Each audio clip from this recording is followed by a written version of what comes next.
Welcome to the 10th episode of UNews Weekly, coming to you from the UN Information Office in Tashkent in close collaboration with all 9 UN agencies operating in Uzbekistan. Today we are very happy to inform you about the most important UN news of the outgoing week. I'm Utkir Tajimov And Nigina Haitova. Welcome to the show. Coming to you in this program, spring in our country is reaching festivals and holidays. Tashkent hosted the Contest of Entrepreneurs, Tashabbus 2013, and wide-scale project of artists, art critics, and craftsmen of Uzbekistan, exhibition fair, Bazaar Art. Recently, we all participated in one of the flagship events of the year for business community, traditional Tashabbus contest for entrepreneurs. UNESCO supports the development of Uzbekistan's education sector. A seminar to support the revision and improvement of the draft education sector plan of the country took place in Tashkent. Uzbekistan is applying for membership in the Global Partnership for Education. And in order for them to become member of the partnership, they need to prepare an education sector plan. United Nations Development Programme had successfully conducted consecutive winter school on human development in Uzbekistan. The school included intensive online module with topics discussed by participants and forum moderators, and in-residence module conducted in Samarkand. About 100 people initially were enrolled in the online module, and then 25 of them were selected to participate in the in-residence module in Samarkand city. Earlier this week, the UN Information Office spoke to the special guest Yelena Danilova-Kross from UNDP Human Development Regional Center in Bratislava via Skype. She took us through the latest findings in the area of human development. In this respect, human development is not easy to understand and be embraced by people because it involves so many dimensions, so many directions, like the Millennium Declaration does. One of the most colorful and inspiring events of the week was Tashabbus 2013. It is a traditional Republican contest for entrepreneurs held at the initiative of the President of the Republic of Uzbekistan, Islam Karimov. Preserving and enhancing national heritage was also supported in the exhibition fair Bazaar Art. Narzullah Ablamuradov, manager of the United Nations Development Programme Business Forum of Uzbekistan Phase 2 project, tells us more on that. Let's have a look. Recently, we all participated in one of the flagship events of the year for business community, traditional Tashabbus contest for entrepreneurs, farmers and craftsmen. This initiative has been launched in 1995 by the initiative of the President of Uzbekistan, and Chamber of Commerce and Industry is one of the main organizers of the event. This year, Tashabbus contest brought together more than 7,000 people throughout the whole country. Within Business Forum project, we are supporting promising inclusive business models in different parts of the country that have high potential to generate new jobs and stable sources of income for mostly vulnerable parts of the population. And within the recently conducted Bazaar Art annual event, our participants have received special certificates from the organizers, and this is for providing technical assistance and support for implementing solar heated greenhouses project. The idea and project proposal was developed by our project, and this initiative was supported by our partners, Fund for Forum for Socially Responsible Citizens, Chamber of Commerce, Industry, and others.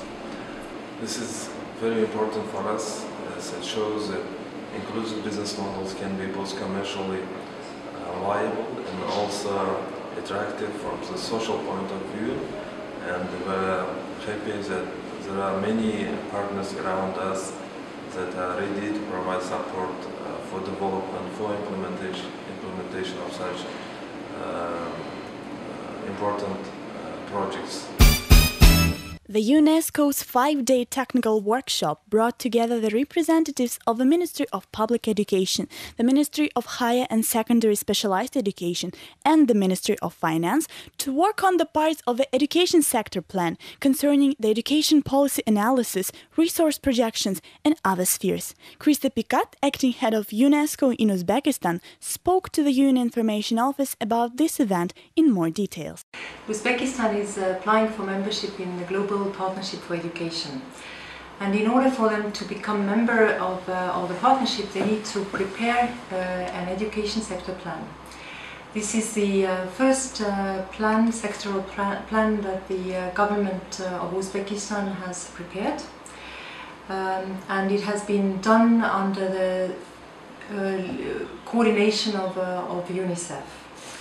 UNESCO stepped in because there were parts in the plan that needed further revision. These parts concern chapters on financial part, on the monitoring and evaluation aspects. The plan needed also an action plan, and since UNESCO has expertise in the education sector management and planning, we offered our support in the further elaboration of the plan.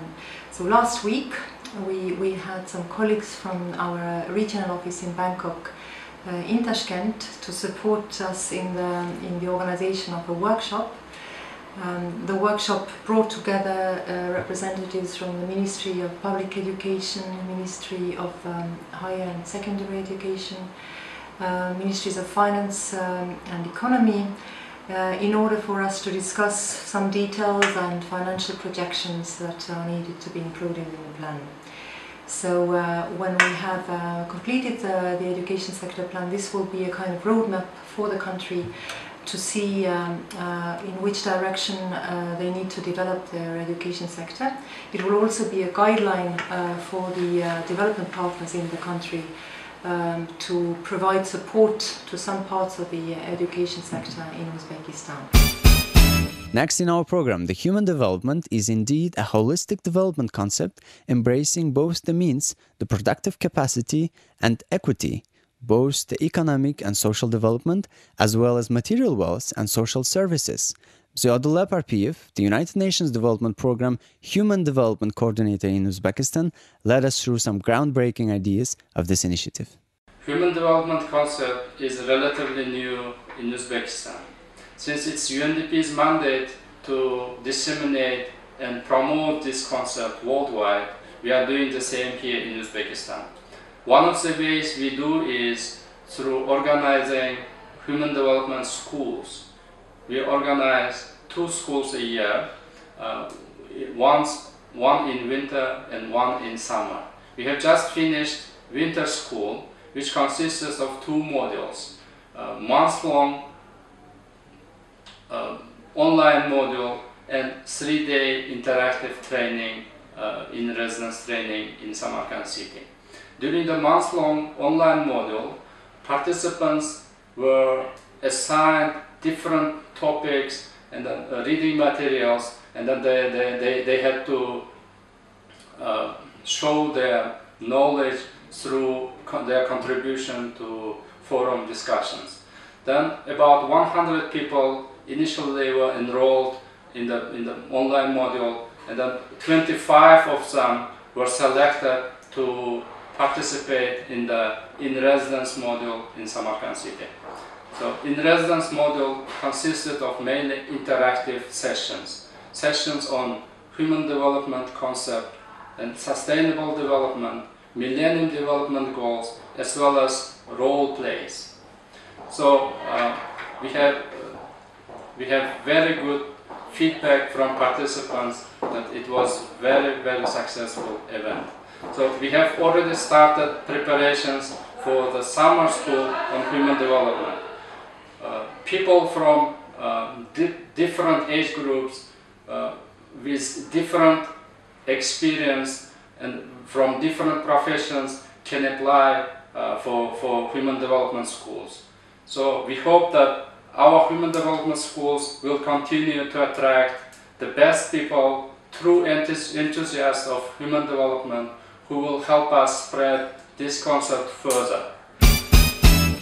As we know, human development includes economic growth, social investment, people's empowerment, political and cultural freedom, and all other aspects of people's lives. Today, for the 10th episode of UNews Weekly, we have a unique special guest section.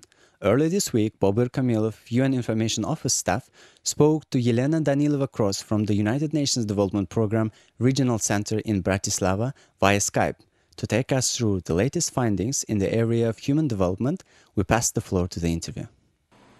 Dear ladies and gentlemen, for the special guest section of our 10th episode, we're joined by Yelena Danilova-Kross, who is the Programme Analyst of UNDP on Human Development and Social Inclusion. Thank you very much, Yelena, for joining us. Thank you for taking your time. My first question to you is relevant to the recent document launched in Mexico, the Human Development Report. I want to ask you, what does the report say about how we're doing in terms of timeframes of meeting Millennium Development Goals? What does it tell us? In this respect, human development is not easy to understand and be embraced by people because it involves so many dimensions, so many directions, like the Millennium Declaration does, which has human rights, democracy issues in it, while MDGs are quite simplistic, quite specific, targeted, and time-bound. But these two are going hand in hand. You cannot separate one from another. Thank you. In 2015, the 2015 marks the end of a time frame that all the countries have set for themselves to achieve these Millennium Development Goals. And what does the document say in terms of how well we're doing now? The latest document reveals some interesting trends in it. Oh yeah, absolutely. At the very beginning, when this topic was issued to be selected for this year's report, I was a little bit disappointed because to me, the countries of South, even if it is a symbolic one, these were about the biggest tigers of South. These were about countries in Latin America, which are taking lots of people out of poverty, but it was more about the third world. But I found it so much related to our region in a way, because the findings and the results of the report are not talking about the biggest economies of the world like growing China, India, Brazil. It also found out that there are human development achievers and champions in the past 10, 20 years, like Turkey, like Uganda, like Vietnam. So we are talking about very diverse changes, global titanic changes happening now because the world becomes more global, world becomes more interconnected, but at the same time interdependent. And the latest financial crisis and the global recession is the obvious example of it. And now countries of North very much depend on South because it's because of the dynamic growth of South that we are not going into the deeper recession. And at the same time, the South still needs North with its innovations, with its democratic principles, with its social cohesion and inclusion. So we are interdependent anyway. Thank you. And my last question to you, Elena, is the Human Development Report is sort of a signposting document which tells us, the measurements on how well we're performing in terms of the promises that we've made to ourselves. How is that document going to be relevant post-2015 when Millennium Development Goals are going to turn themselves into Sustainable Development Goals? The difference between the MDGs and the upcoming Sustainable Development Goals is that the former one will embrace the whole world. MDGs were basically trying to bring least developed countries closer to the developing and developed world. So we were talking about basic things, survival things. Now we are really enlarging our agenda, and the issues of concern are like quality of life, living standards. We're talking about the innovations, we talk about water issues, climate change. These were not very much included into the MDGs. And the report by large is actually revealing all these new changes. For example, it tells us that the countries of the South will very soon face lots of challenges which North was undergoing, like with the growth of the population, we will face later on the issues of either aging of the societies, or their grow further, like in India, and it may affect all the social and economic policies. It can also affect the environmental changes. We speak about uncontrolled consumption, and it may lead to unprecedented deterioration in because we're using lots of natural resources. So all of these are going to be revealed through the Human Development Report, and has to be taken into account. Try to select and make measures for the future sustainable goal, because sustainability is now the utmost goal of the future development. Thank you. One last question that emerged from your comments that you've made, and I apologize for taking your time longer than we promised. As we are shifting from one age to the next era, where we're talking about things, South raising up, while and still, we're talking about problems expecting South, if South is expected to face. Is it also? Can South also expect the emergence of some additional engagement, more engagement, community engagement in meeting the demands of the time and the demands of sustainable development for itself for the years to come? Yeah, I think that in the past we're thinking that the patterns of North, of these industrial revolutions, this liberalization of economy, are the only ways, are like recipes for a government to go through, and there is no third option. While the South really proved that there are South-South solutions, that the South have demonstrated that there are new, unexpected ways of doing business, of growing, and these countries are very open to share these ideas, to share innovations, to share technologies, and this gives us actually a good promise that there is a better future for all of us. Thank you very much, Lena. I know you are almost minutes away from your next flight, and we're very grateful for the time you've taken to join us for the UNews Weekly. Thank you. Bye-bye. So we've been joined by Lena Danilova-Cross, who's the a policy analyst of United Nations Development Programme on Human Development and Social Inclusion. Thank you for staying with us.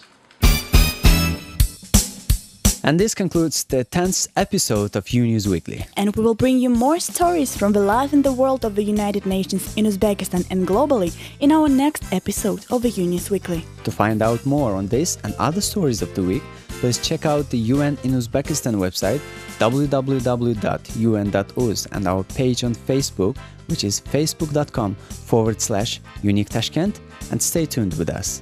So for now, from me and the rest of the team, it's goodbye. Goodbye.